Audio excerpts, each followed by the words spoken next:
Part 1.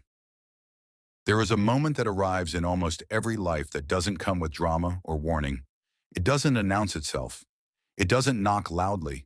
It simply shows up one day and settles into your chest.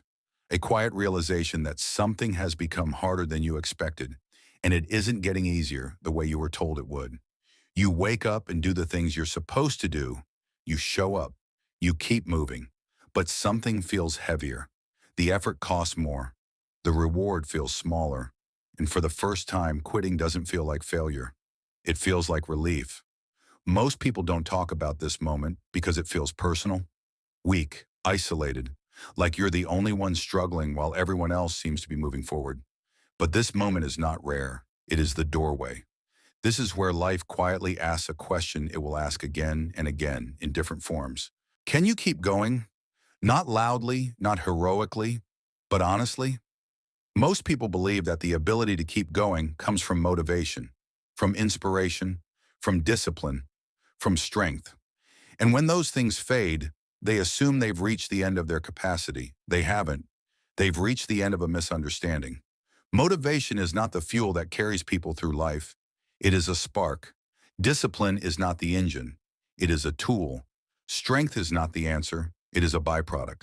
Endurance is something else entirely. Endurance is the quiet decision to stay with the work, to stay with the discomfort, to stay with the process even when it stops rewarding you immediately. And that decision rarely feels powerful in the moment. It feels ordinary. It feels unimpressive. It feels like choosing to take the next step without knowing whether the path is still worth it. This book is not about pushing harder. It's about understanding why people stop and how those who keep going do it differently, not because they are tougher, but because they learned how to carry themselves through uncertainty without abandoning themselves. There are people who succeed loudly and then disappear, and there are people who endure quietly and change everything. This book is about the second group. It is about the people who didn't quit, not because they were fearless, but because they learned how to continue without certainty. If you are tired right now, this book is for you. If you feel behind, this book is for you.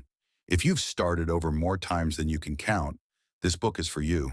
Because the ability to keep going is not something you are born with. It is something you build, slowly, imperfectly, over time.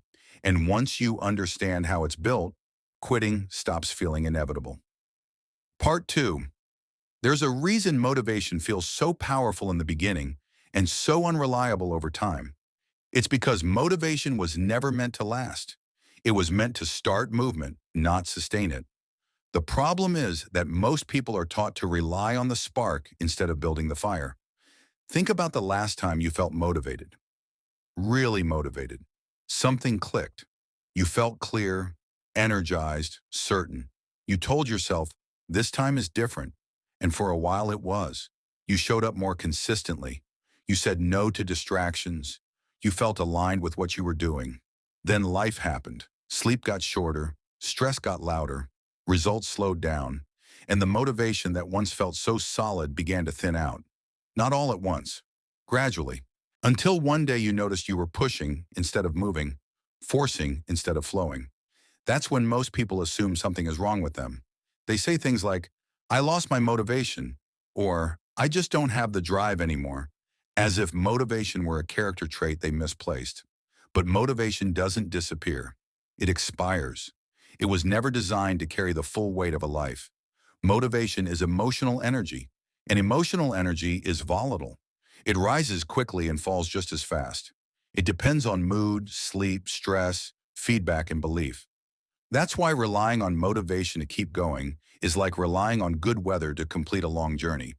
You might make great progress at first, but eventually the storm comes.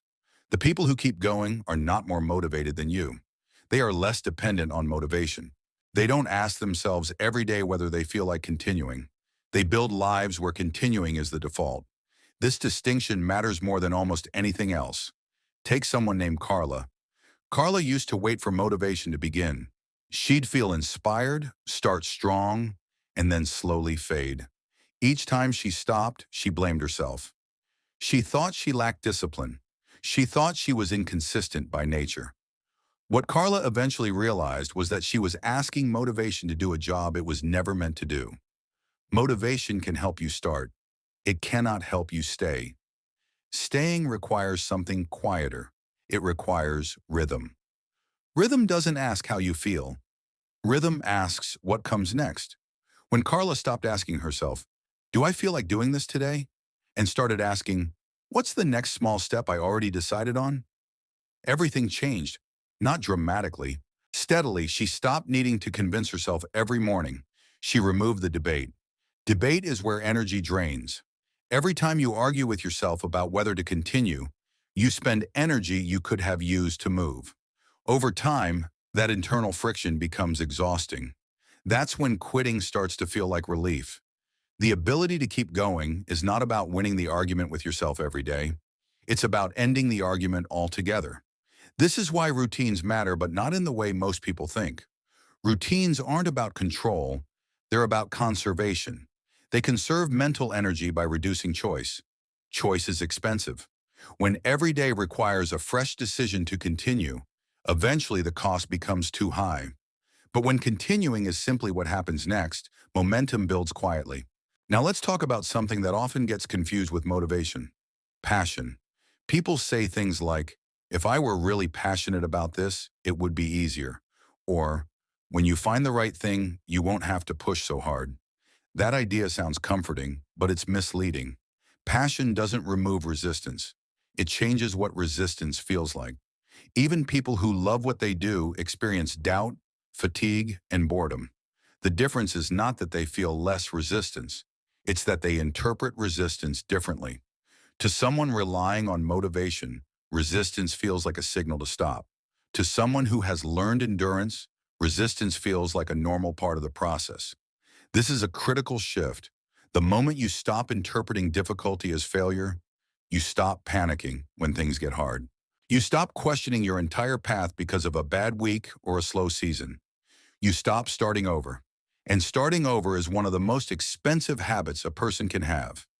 Every restart carries emotional weight, disappointment, self-doubt, the quiet erosion of trust in yourself.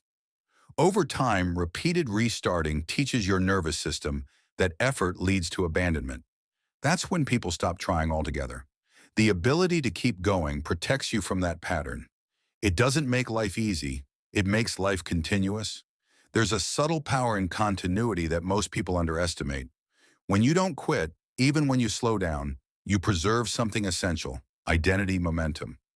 You remain someone who is still in the process. You haven't collapsed the story. You haven't told yourself, "I guess this just isn't who I am." Instead, you say, "I'm still here." That sentence is more powerful than most affirmations. "I'm still here" means the door hasn't closed.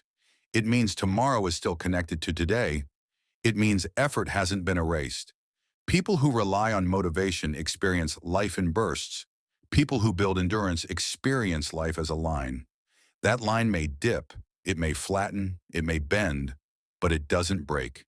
And over time, that unbroken line creates results motivation never could. In the next part, we're going to talk about something even more foundational than motivation or discipline. We're going to talk about energy, not physical energy alone, but emotional and mental energy, and why so many people quit, not because they are weak, but because they are depleted in ways they don't understand. Because you don't need to become stronger to keep going. You need to stop leaking the energy that makes continuing possible. Most people think motivation is the key.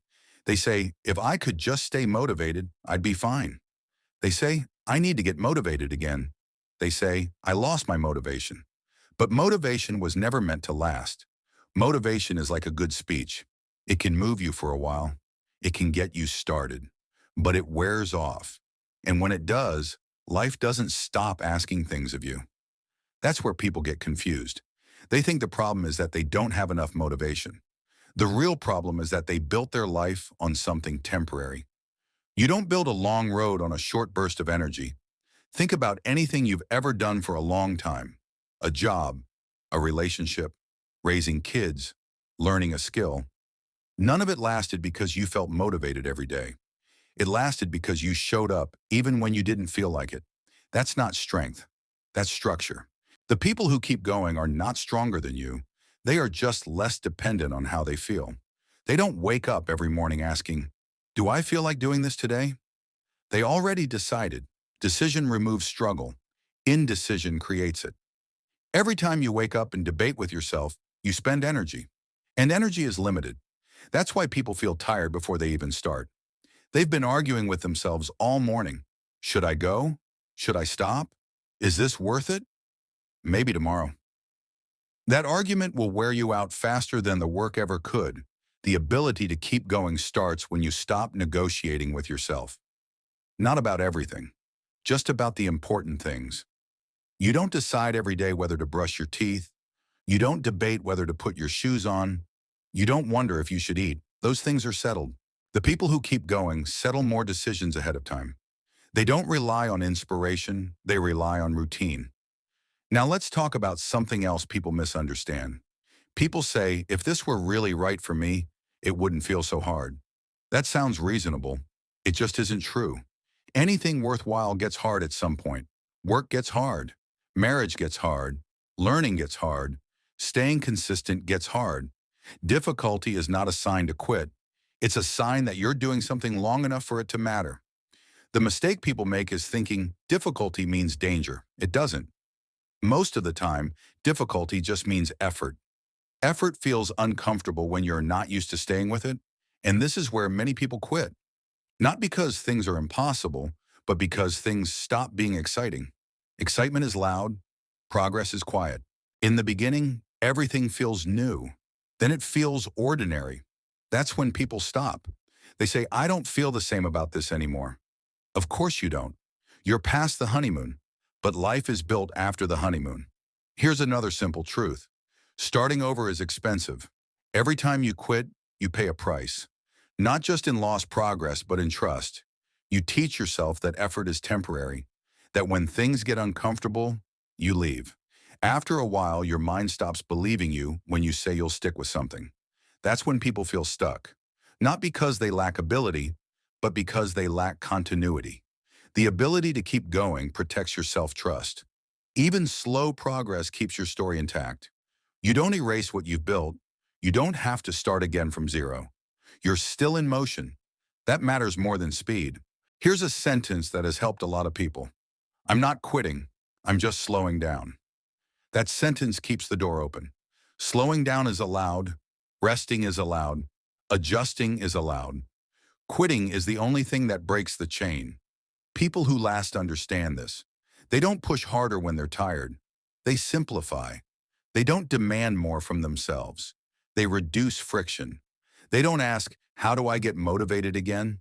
They ask, what's the smallest step I can keep doing? Small steps done consistently beat big plans done briefly. Always. If you can't do an hour, do 10 minutes. If you can't do 10, do 2. If you can't do 2, do something. Continuity beats intensity. Every time. This book isn't asking you to become stronger. It's asking you to become steadier. Steady people win in the long run. In the next part, we're going to talk about energy. Not hype energy, but real energy. The kind that runs out when you ignore it. The kind that makes people quit without knowing why. Because most people don't stop because they're weak. They stop because they're tired in ways they don't know how to fix. Let's talk about energy. Not the kind you get from coffee or excitement. The kind that lets you keep going day after day. Most people don't quit because they're lazy. They quit because they're tired. And not just physically tired. They're mentally tired. They're emotionally tired. They're tired of carrying things they never learned how to put down. You can't out-motivate exhaustion. If your energy is leaking faster than you can replace it, no amount of positive thinking will save you. Eventually something gives. That's why some people quit suddenly. From the outside, it looks like they just gave up. But on the inside, they were running on empty for a long time.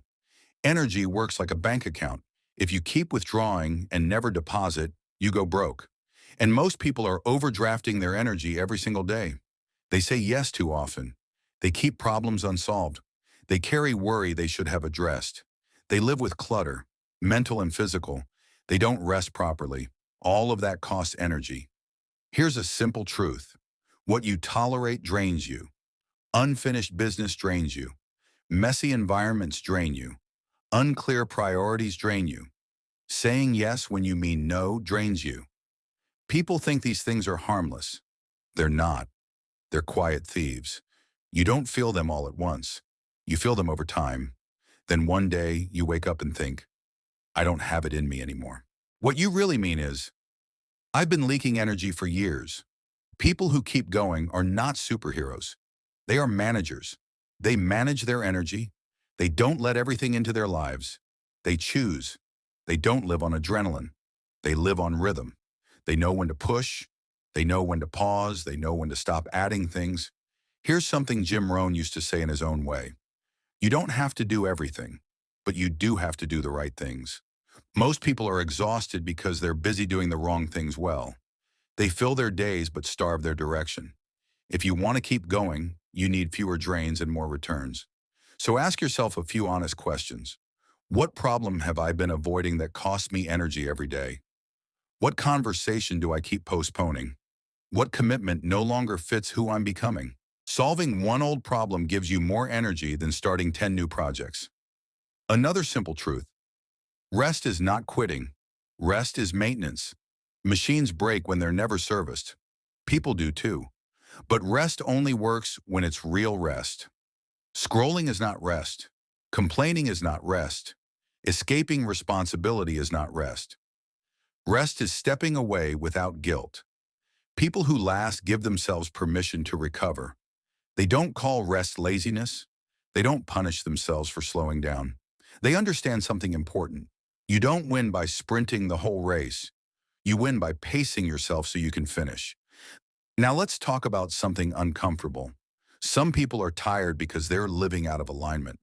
They're doing things they don't respect. They're chasing things they don't care about. They're saying yes to paths that don't feel right anymore. That kind of tired doesn't go away with sleep. It goes away with honesty. Keeping going sometimes requires stopping something first, not quitting everything, just quitting what no longer belongs. This is hard because identity gets involved. I've always done this. People expect this from me.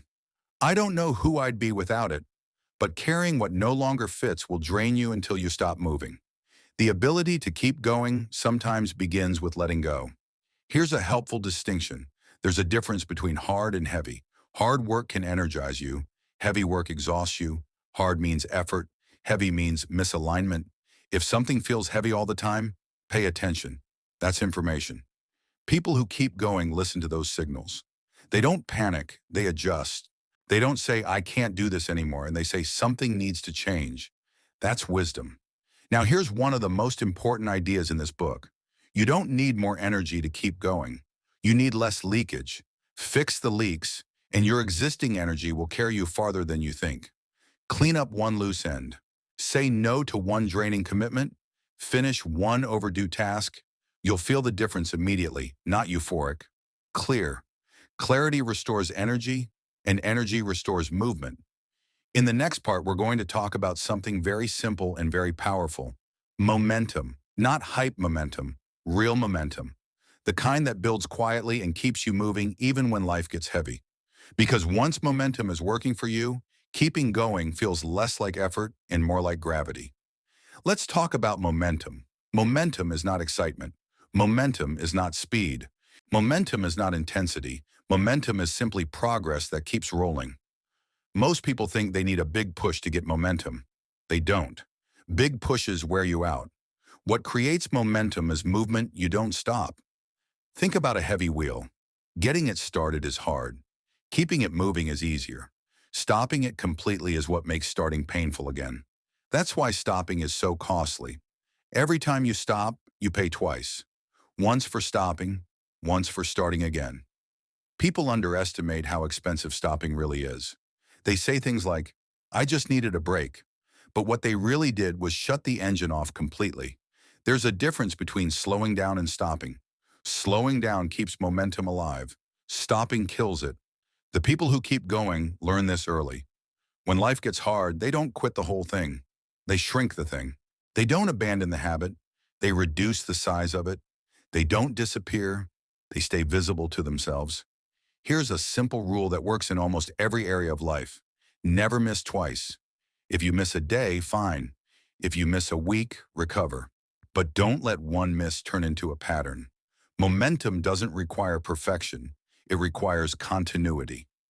Most people break momentum because they think in extremes. I can't do it all today, so I'll do nothing. I messed up, so I'll start over Monday. I didn't do it right, so it doesn't count. Those thoughts sound reasonable. They're not. They are momentum killers. People who keep going think differently. They ask, what still counts? They ask, what can I keep? They ask, what's the smallest version of progress I can make today? Small progress keeps the wheel turning. Now let's talk about boredom. Boredom is where momentum is tested. In the beginning, everything feels new. Then it feels familiar. Then it feels boring. That's where most people stop. They mistake boredom for a sign they should quit. It isn't. Boredom is a sign that something has become routine. And routine is where results are built. You don't get strong from the exciting workouts. You get strong from the ordinary ones you don't skip. You don't build skill from the big moments. You build it from repetition. The people who keep going don't chase excitement. They respect boredom. They understand that boredom means the process is working. Now here's something important. Momentum feeds confidence. Not the other way around. Most people wait to feel confident before they act. People who last act, then confidence follows. Confidence comes from evidence. Evidence comes from action. Action comes from deciding to move even when you don't feel ready. That's the order. If you reverse it, you'll wait forever. Here's another truth people don't like. You don't need to believe in yourself to keep going. You just need to not quit today. Belief grows slowly. Consistency grows belief faster than words ever could. This is why small daily actions are so powerful. They don't impress anyone. They impress your nervous system. They tell your body, we're still moving. They tell your mind, we didn't give up. Over time, that changes how you see yourself. You stop being someone who starts. You become someone who continues. That identity shift is huge. Most people think momentum comes from doing more. Often it comes from removing friction. Make it easier to start than to stop. Make it easier to continue than to quit. Lay things out ahead of time. Decide when you'll work before the day begins. Reduce choices. Choice slows momentum. Here's a helpful sentence. I don't need to finish. I just need to begin. Beginning creates momentum. Momentum creates progress. Progress creates confidence. Now let's talk about setbacks. Setbacks are part of every long road. The people who quit aren't the ones who face setbacks. Everyone faces setbacks. The people who quit are the ones who interpret setbacks as conclusions. They say, see, I knew this wouldn't work. They say, I'm back where I started. They say, what's the point? Those sentences feel final. People who keep going interpret setbacks differently. They say, this slowed me down. They say, this showed me something. They say, this changes the plan, not the direction. Direction matters more than speed. A setback doesn't erase direction unless you let it. Momentum survives setbacks when you refuse to turn them into endings. Now here's a powerful idea. Keeping going is often less about pushing forward and more about refusing to step backward. If you can just hold your ground, momentum doesn't die. You don't have to win every day. You just have to stay in the game. That's the secret most people miss. Life doesn't reward perfect people. It rewards persistent ones. And persistence is not dramatic. It's quiet. It's unremarkable. It's choosing to show up again. In the next part, we're going to talk about something very important and very practical. Direction. Not goals, not dreams, direction. Because momentum without direction can move you fast into the wrong life. And direction is what keeps effort from being wasted. Let's talk about direction. Direction is not the same as a goal. A goal is something you aim for. Direction is the way you walk every day. Most people don't fail because they don't set goals.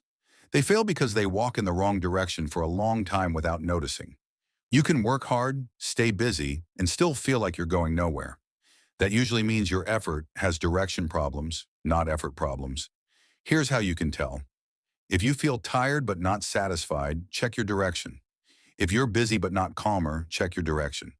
If you're improving skills but not improving your life, check your direction. Direction shows up in small choices. What you say yes to, what you say no to, what you tolerate, what you repeat. Those things shape your life, whether you think about them or not. Most people inherit their direction. They follow what their family did. They copy what their friends value. They chase what society praises. None of that is evil. It's just unconscious. The trouble starts when you never stop to ask, is this direction actually taking me where I want to go? Here's a simple test. If nothing changed except time passing, would you like where this path leads? That question makes people uncomfortable. Good, it should. Direction matters because it saves energy. When you know your direction, decisions get easier. When you don't, everything feels heavy. People without direction debate every choice. People with direction filter choices. They don't ask, is this good? They ask, does this fit? That one question can save you years. Now let's clear something up. Direction does not require certainty. Most people wait too long because they think they need to be sure. They want guarantees, they want clarity before commitment. Life doesn't work that way. Direction comes before clarity. You don't need to know the whole road. You just need to know the next few steps are pointing the right way. Think of it like driving at night. Your headlights don't show the whole highway. They show enough to keep going. That's all direction needs to do. People who keep going don't wait for perfect understanding. They move with reasonable confidence and adjust as they learn. That's wisdom. Here's another important distinction. Direction is not intensity. You don't need to move fast. You need to move right. Slow progress in the right direction beats fast progress in the wrong one every time. This is where a lot of people get trapped. They stay in situations because they're familiar. They keep commitments because they've always had them. They avoid change because it feels risky. Meanwhile, years pass. Comfort can quietly become a cage. People don't notice because nothing breaks. Nothing forces them to change. Everything is fine. Fine is dangerous. Fine is where dreams fade slowly. People who keep going are willing to question fine. They ask uncomfortable questions early instead of painful questions later. What am I building? What am I trading my time for? What does this path require me to become? Those questions are not meant to scare you. They're meant to guide you. Here's something practical you can do. Write down 3 things you want less of in your life, then write down 3 things you want more of. Not goals, experiences, less stress, more calm, less chaos, more control, less reaction, more intention. Now use those as your compass. When a decision comes up, ask, does this move me toward more of what I want or more of what I'm trying to leave behind? You don't need perfect answers. You just need honest ones. Direction also protects you from distraction. The world will always offer you something shiny, something urgent, something tempting. If you don't know where you're going, you'll chase everything. People with direction say no more often, not because they're disciplined, but because they're clear. Clarity is lighter than discipline. Now let's talk about changing direction. Changing direction doesn't mean everything you've done was wrong. It means you're paying attention. Smart people change direction when they learn more. Stubborn people keep walking just to avoid admitting they might want something different. There's no shame in adjusting. The only shame is staying somewhere you've outgrown because you're afraid to choose again. Keeping going doesn't always mean pushing forward. Sometimes it means turning slightly and continuing from there. That still counts. Here's a powerful idea. You don't need to love your direction every day. You just need to respect it. Respect keeps you steady when feelings change. And feelings will change. They always do. In the next part, we're going to talk about something that ties everything together. Meaning. Not happiness, not success. Meaning. Because when life gets hard, and it will, meaning is what keeps people going when everything else runs out. Let's talk about meaning. Meaning is not happiness. Happiness comes and goes. Meaning stays. People confuse the two all the time. They say, I just want to be happy. And when they aren't, they think something is wrong.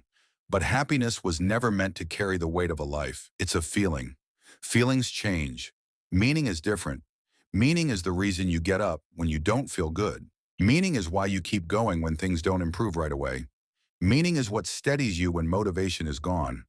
Most people quit not because they are weak, but because what they're doing stopped making sense to them. When effort feels pointless, it becomes heavy. When effort feels meaningful, it becomes bearable, even when it's hard. That's the difference. Think about times in your life when you endured something difficult, a tough job, a hard season, a responsibility you didn't choose but had to carry. You didn't survive because it was enjoyable. You survived because it mattered. Meaning gives pain a place to land.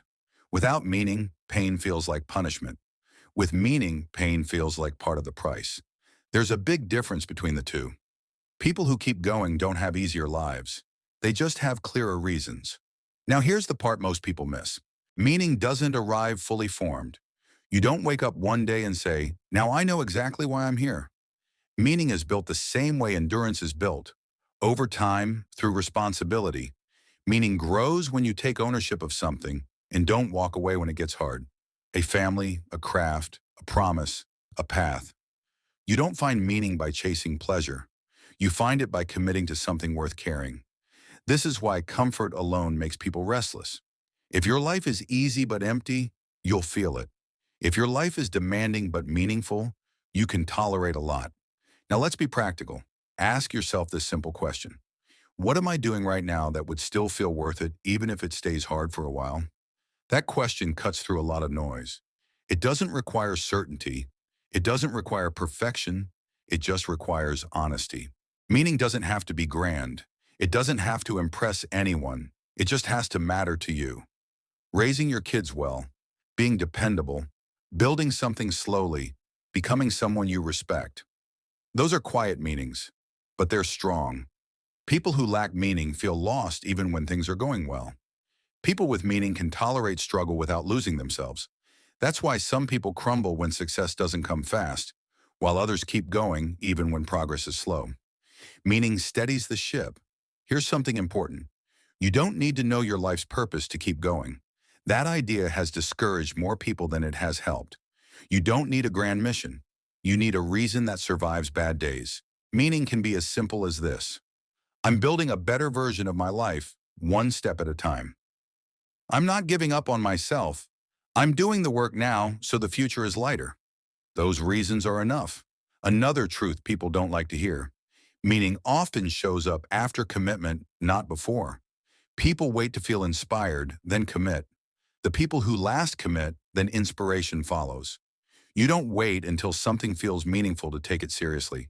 You take it seriously, and meaning grows from the care you give it. This is why quitting early robs people twice. They lose progress. They lose the meaning that would have grown if they stayed. Now let's talk about suffering, because it's part of this conversation whether we like it or not. Everyone suffers. The question is not if. The question is how. You can suffer with no reason and feel resentful. Or you can suffer for something you choose and feel grounded. That choice matters. People who keep going choose their suffering. They choose effort over regret. They choose discipline over chaos. They choose responsibility over drift. That doesn't make them miserable. It gives them dignity. Dignity is underrated. Dignity is knowing you didn't quit on yourself. Even if things didn't work out perfectly. Even if the path changed. You stayed. That matters. Here's a sentence worth remembering. A meaningful life is not an easy life. It's a life that makes sense. When life makes sense, you can carry more. You can endure longer. You can recover faster. You can keep going. In the next part, we're going to talk about the final shift, the point where keeping going stops feeling like effort and starts feeling like who you are. Identity. Because when endurance becomes part of your identity, quitting stops being an option you consider. Let's talk about identity. Identity is the quiet voice that answers the question, what kind of person am I? You may not ask it directly, but you answer it every day with your actions. People don't quit because they can't continue. They quit because continuing no longer fits who they believe they are. This is important. If you see yourself as someone who starts things, you'll start again. If you see yourself as someone who struggles, struggle will feel familiar.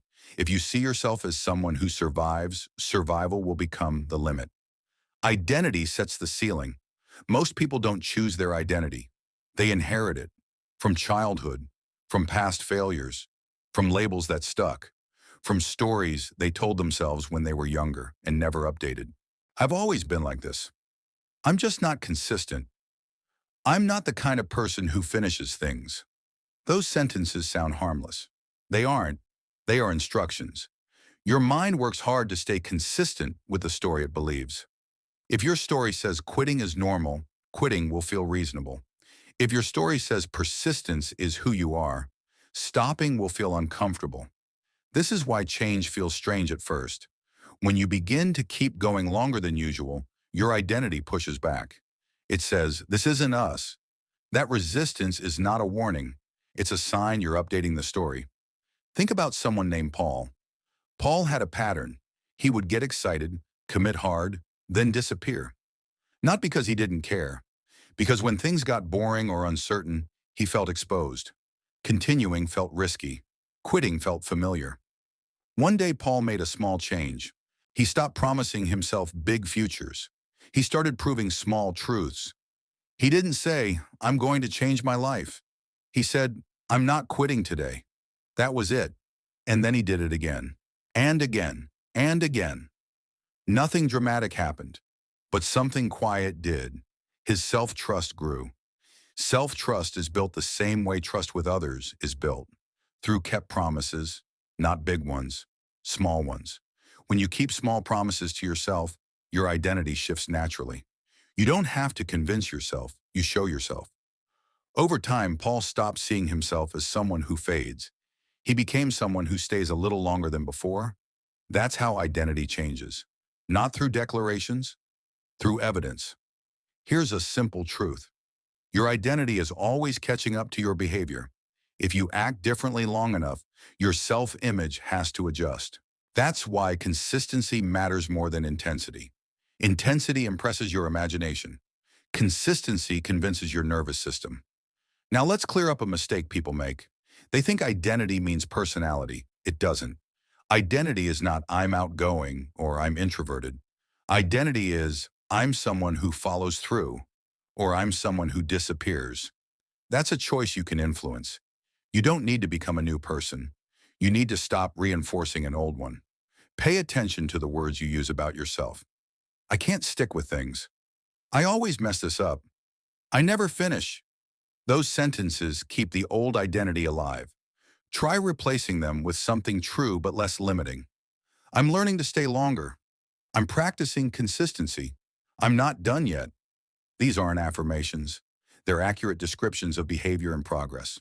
Identity doesn't require perfection. It requires direction. Here's another important idea. When endurance becomes part of your identity, quitting feels out of character. You don't rely on willpower anymore. You rely on self-respect. You don't ask, "Do I feel like continuing?" You ask, "Is this who I am now?" That question is powerful. People who last don't force themselves to continue. They protect their identity. They say things like, "I'm not someone who walks away when things get uncomfortable." Or, "I don't abandon things just because they're slow." Those statements don't feel heroic. They feel grounded. Identity also helps when you fail, because failure doesn't threaten who you are anymore. It becomes information, not a verdict. If you identify as someone who continues, one bad day doesn't end the story. You say, "That wasn't my best. I'll keep going." And you do. That's strength. Quiet strength. Now let's talk about the final shift. At some point, keeping going stops feeling like something you do. It becomes something you are. You don't think about quitting anymore. Not because it's impossible, but because it doesn't fit. You don't need to be strong every day. You don't need to feel confident. You don't need constant proof that it's working. You just stay. And staying changes everything. You outlast doubt. You outlast discouragement. You outlast the version of yourself that didn't believe you could. That's the real win. Not the result. Not the recognition. The fact that you didn't disappear. Here's the simplest way to say it. The ability to keep going is not a talent.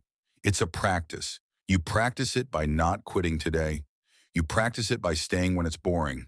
You practice it by returning when you stumble. Over time, that practice becomes your identity. And once that happens, life feels different. Not easier, but steadier. And steady people build lives that last. If you want to continue, the next part brings everything together into a calm closing perspective.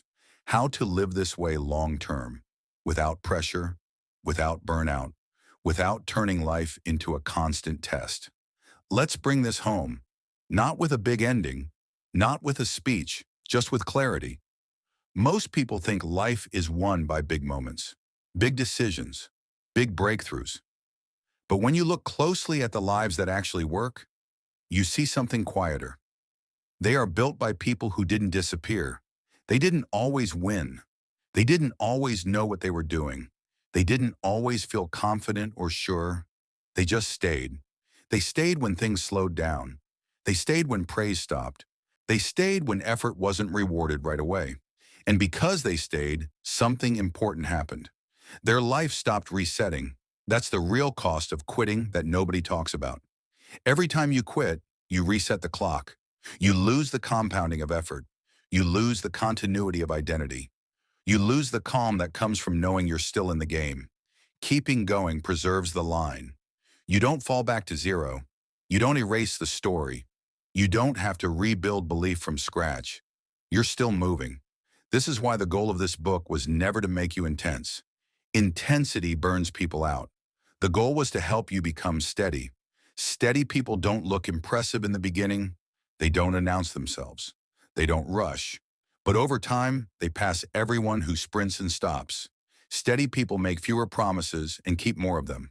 They don't demand perfection. They don't punish themselves for being human. They don't turn every setback into a verdict. They treat life like a long road, not a short test. Here's something important to understand. Keeping going does not mean suffering endlessly. It does not mean forcing yourself through misery. It does not mean ignoring signs that something needs to change. Keeping going means staying engaged while adjusting. It means slowing down instead of stopping. It means changing direction instead of quitting. It means resting without abandoning the path. That's maturity. A lot of people confuse quitting with self-care. They say, I just need to let this go. Sometimes that's true, but often it's not letting go. It's escaping. Real self-care preserves your future, not just your comfort today.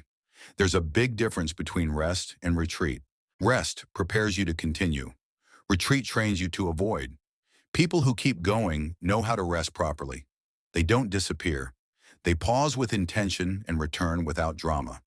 They don't turn a bad week into a new identity. They say, that was a week, I'm still here. That sentence will take you farther than most advice ever will. Here's a simple way to live this. Lower the bar for showing up. Raise the bar for quitting. Make it easy to continue. Make quitting feel unnecessary. Don't ask yourself, can I do this forever?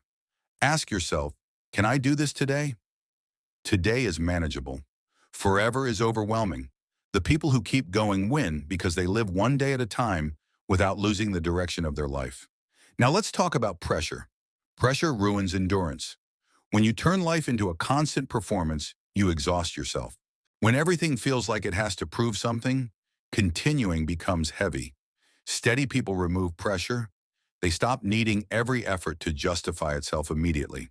They stop needing results to arrive on a schedule. They stop asking life to reassure them every step of the way. They trust the process they're in. Not blindly, but calmly. They say, I'm doing the right things. I'll let time do its part. That's wisdom. Here's something that may surprise you. You don't need more confidence to keep going. Confidence comes later. You don't need to feel strong. You don't need to feel inspired. You don't need to feel certain. You just need to refuse to disappear. That's it. Refuse to disappear when things are slow. Refuse to disappear when things get quiet. Refuse to disappear when you feel behind. Staying visible to your own life changes everything. And over time, something shifts. You stop asking if you're capable. You stop wondering if you'll quit. You stop fearing setbacks the same way. Because you've proven something to yourself. You don't vanish when it gets hard. That knowledge becomes a foundation. From that foundation, you can build almost anything. A career, a family, a craft, a calmer life. Not because you're special, but because you stayed. Here's the final truth. The ability to keep going is not loud. It doesn't demand attention. It doesn't announce itself. But it outlasts everything else. Talent fades. Motivation fades. Excitement fades. Endurance remains. And if you carry one idea from this book, let it be this. You don't have to be extraordinary to build an extraordinary life. You just have to keep going when it would be easier not to. Not forever, not perfectly, just today, and then tomorrow. And one day you'll look back and realize something quietly remarkable. You're still here. And because of that, everything changed.